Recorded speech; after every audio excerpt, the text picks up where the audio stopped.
باید موږ درس یو تعلیم وکړو چې دا وطن جوړ کړو، دا وطن د نورو نړیو سره سیال کړو.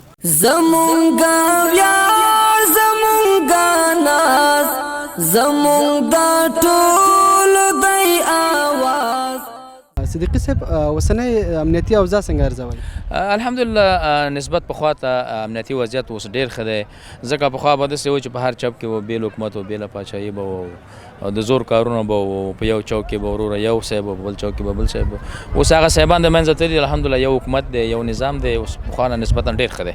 زمونږه کور افغانستان د سترګو تور افغانستان. سمیع الله جان، هغه ځوانان چې له هېواده په قاچاقي لارو بهر ځي، څه پیغام لري هغه ځوانانو ته؟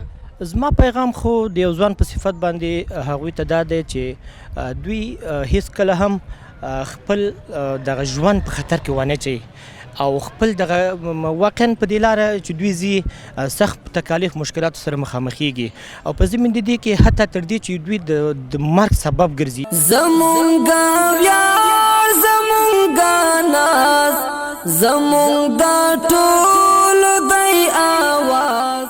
حضرت علی جان دا راته وایي د ژوند خوږه خاطره څه ده؟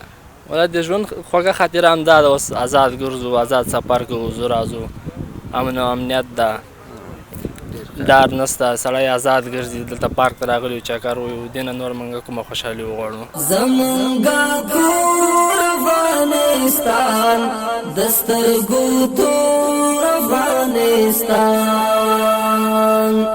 نامه کی چیز؟ ندا. ندا جان، مکتب میخوانی؟ صنف چند هستی؟ اول. اول. خب چندم نمره هستی؟ اول. اینجا کمره کیا میده پارک؟ امره پدرم. چی خوری دی پارک؟ پاپور. پاپور؟ دقیقه چیزای دیگه تو پاپور خوردی؟ نه خود تو کمره و چیزا نخوردی؟ چرا؟ پاپور خوش نه؟